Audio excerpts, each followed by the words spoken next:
Good evening. Tonight, I can report to the American people and to the world that the United States has conducted an operation that killed Osama bin Laden, the leader of al-Qaeda, and a terrorist who's responsible for the murder of thousands of innocent men, women, and children. It was nearly 10 years ago that a bright September day was darkened by the worst attack on the American people in our history. The images of 9/11 are seared into our national memory. Hijacked planes cutting through a cloudless September sky, the Twin Towers collapsing to the ground, black smoke billowing up from the Pentagon, the wreckage of Flight 93 in Shanksville, Pennsylvania, where the actions of heroic citizens saved even more heartbreak and destruction.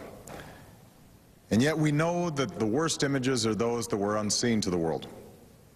The empty seat at the dinner table, children who were forced to grow up without their mother or their father, parents who would never know the feeling of their child's embrace, nearly 3,000 citizens taken from us, leaving a gaping hole in our hearts.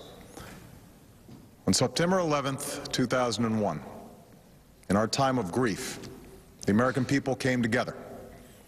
We offered our neighbors a hand, and we offered the wounded our blood.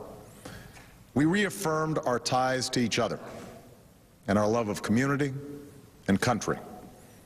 On that day, no matter where we came from, what God we prayed to, or what race or ethnicity we were united as one American family. We were also united in our resolve to protect our nation and to bring those who committed this vicious attack to justice.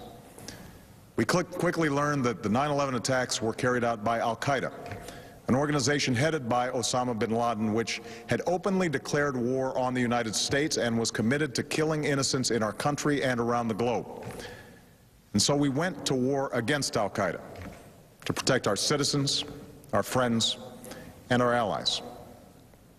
Over the last 10 years, thanks to the tireless and heroic work of our military and our counterterrorism professionals, we've made great strides in that effort. We've disrupted terrorist attacks and strengthened our homeland defense. In Afghanistan, we removed the Taliban government, which had given bin Laden and al-Qaeda safe haven and support. And around the globe, we worked with our friends and allies to capture or kill scores of al-Qaeda terrorists, including several who were a part of the 9/11 plot. Yet Osama bin Laden avoided capture and escaped across the Afghan border into Pakistan. Meanwhile, al-Qaeda continued to operate from along that border and operate through its affiliates across the world. And so shortly after taking office, I directed Leon Panetta, the director of the CIA, to make the killing or capture of bin Laden the top priority of our war against al-Qaeda, even as we continued our broader efforts to disrupt, dismantle, and defeat his network. Then, last August, after years of painstaking work by our intelligence community, I was briefed on a possible lead to bin Laden. It was far from certain, and it took many months to run this thread to ground. I met repeatedly with my national security team as we developed more information about the possibility that we had located bin Laden hiding within a compound deep inside Pakistan. And finally, last week, I determined that we had enough intelligence to take action and authorized an operation to get Osama bin Laden and bring him to justice. Today, at my direction, the United States launched a targeted operation against that compound in Abbottabad, Pakistan. A small team of Americans carried out the operation with extraordinary courage and capability. No Americans were harmed. They took care to avoid civilian casualties. After a firefight, they killed Osama bin Laden and took custody of his body. For over 2 decades, bin Laden has been al-Qaeda's leader and symbol, and has continued to plot attacks against our country and our friends and allies. The death of bin Laden marks the most significant achievement to date in our nation's effort to defeat al-Qaeda. Yet his death does not mark the end of our effort. There's no doubt that al-Qaeda will continue to pursue attacks against us. We must, and we will, remain vigilant at home and abroad. As we do, we must also reaffirm that the United States is not and never will be at war with Islam. I've made clear, just as President Bush did shortly after 9/11, that our war is not against Islam. Bin Laden was not a Muslim leader. He was a mass murderer of Muslims. Indeed, al-Qaeda has slaughtered scores of Muslims in many countries, including our own. So his demise should be welcomed by all who believe in peace and human dignity. Over the years, I've repeatedly made clear that we would take action within Pakistan if we knew where bin Laden was. That is what we've done. But it's important to note that our counterterrorism cooperation with Pakistan helped lead us to bin Laden and the compound where he was hiding. Indeed, bin Laden had declared war against Pakistan as well and ordered attacks against the Pakistani people. Tonight, I called President Zardari, and my team has also spoken with their Pakistani counterparts. They agree that this is a good and historic day for both of our nations.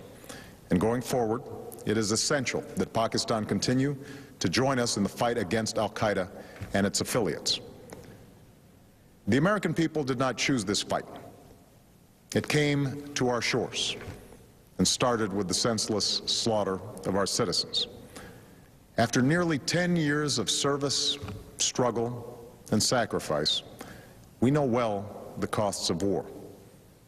These efforts weigh on me every time I, as Commander-in-Chief, have to sign a letter to a family that has lost a loved one, or look into the eyes of a service member who's been gravely wounded. So Americans understand the costs of war. Yet, as a country, we will never tolerate our security being threatened, nor stand idly by when our people have been killed. We will be relentless in defense of our citizens and our friends and allies. We will be true to the values that make us who we are. And on nights like this one, we can say to those families who have lost loved ones to al-Qaeda's terror, justice has been done.